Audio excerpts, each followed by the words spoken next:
Okay, World History team. So as I mentioned in our intro video, today we're starting a new unit. In this new unit, Unit 7, are responses to the changing world. And it's really responding, as I mentioned, to the exploration, the industrialization, and the imperialism of that took place in that previous unit. So we'll be first looking at World War One. But in order to understand World War One, we have to see how imperialism permanently changed the world. And I think this is best displayed in this book from 1898 called ABCs for Baby Patriots. So your only assignment with this is in the comments of this video, I want you to respond to what you hear and see in this book. So tell me your reaction. Tell me what surprised you. Tell me how you feel about this. And then secondly, I want you to connect this to what we learned about imperialism. So it should be anywhere from about 3 to 5 sentences, okay? But before you do that, you have to read the book. So let's follow along. The book is entitled ABCs for Baby Patriots by Mrs. Ernest Ames. It's an English book that was published in 1898. And here's the cover on it, right? So we see kind of what we think the book will be about.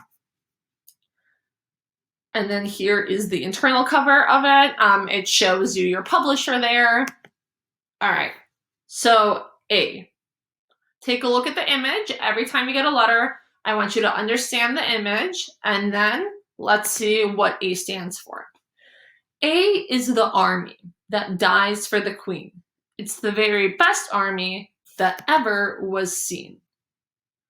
B, remember, take a look at the image, try to better understand it. And C, same thing. B stands for battles by which England's name has forever been covered with glory and fame. C is for colonies. Rightly we boast that all of the great nations, Great Britain has most.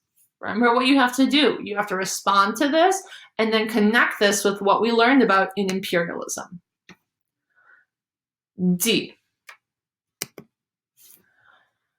D is the daring we show on the field, which makes every enemy vanish or yield.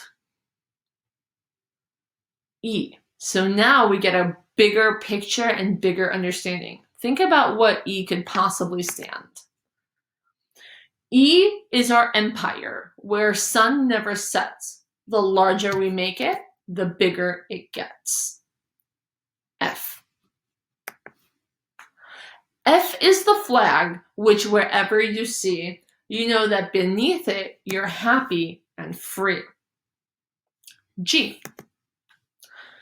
G is the game we preserve with such care, to shoot as it gracefully flies through the air. H. H is for hunting. For this you've a box, a thoroughbred hunter, some hounds, and a fox. I. I is for India, our land in the east, where everyone goes to shoot tigers and feast. J. J's for judges who sit in a row and send folks to prison when naughty you know. K. Now this is a very kind of emotional image, right? So this is one that you can definitely reference in your response. What is the commentary that this image is giving you, right? K. K is for kings. Once warlike and haughty, Great Britain subdued them because they'd been naughty. L. L is the lion who fights for the crown. His smile when he's worried is changed to a frown. M. M is for magnets, so great and so good. They sit on gold chairs and eat turtle for food. N. N is the Navy we keep at Spithead. It's a sight that makes foreigners wish they were dead. N. O is the ocean where none but a fool would ever dare question our title to rule. There's O. is our parliament, commons and peers. They will talk if permitted for months, nay for years. And here's the image for that. Q is our queen. It fills us with pride to see the queen's coach when the queen is inside. R is the roast beef that has made England great. You see it here, pictured each piece on a plate. S is for Scotland, the home of the Scot. It's wetter than England and isn't so hot.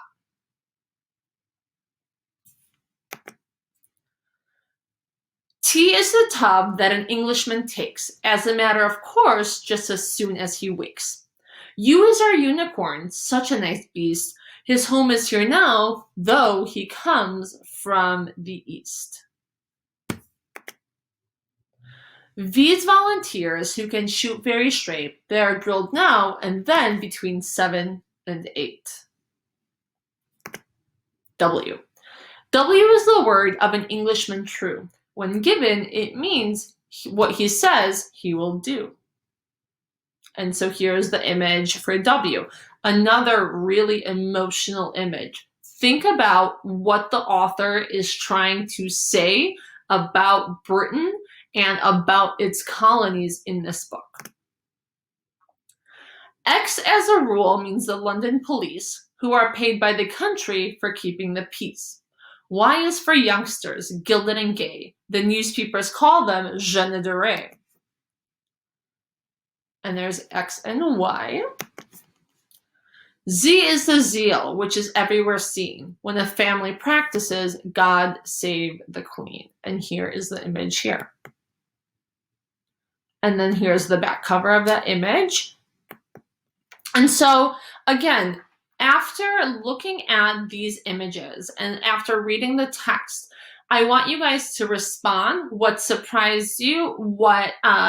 How do you feel reading this book? What images were very powerful to you? And what do those images mean? And then connect this to imperialism. Imperialism is a very key part of our next unit because it really lays the foundation for all the things that happen after it. So be sure to carefully read this book. I'll post the Google Slides in case you missed something, and then respond in the comments to this video. Thanks everyone for listening. Up next is your own reading, chapter 29, section 1. Thanks everyone.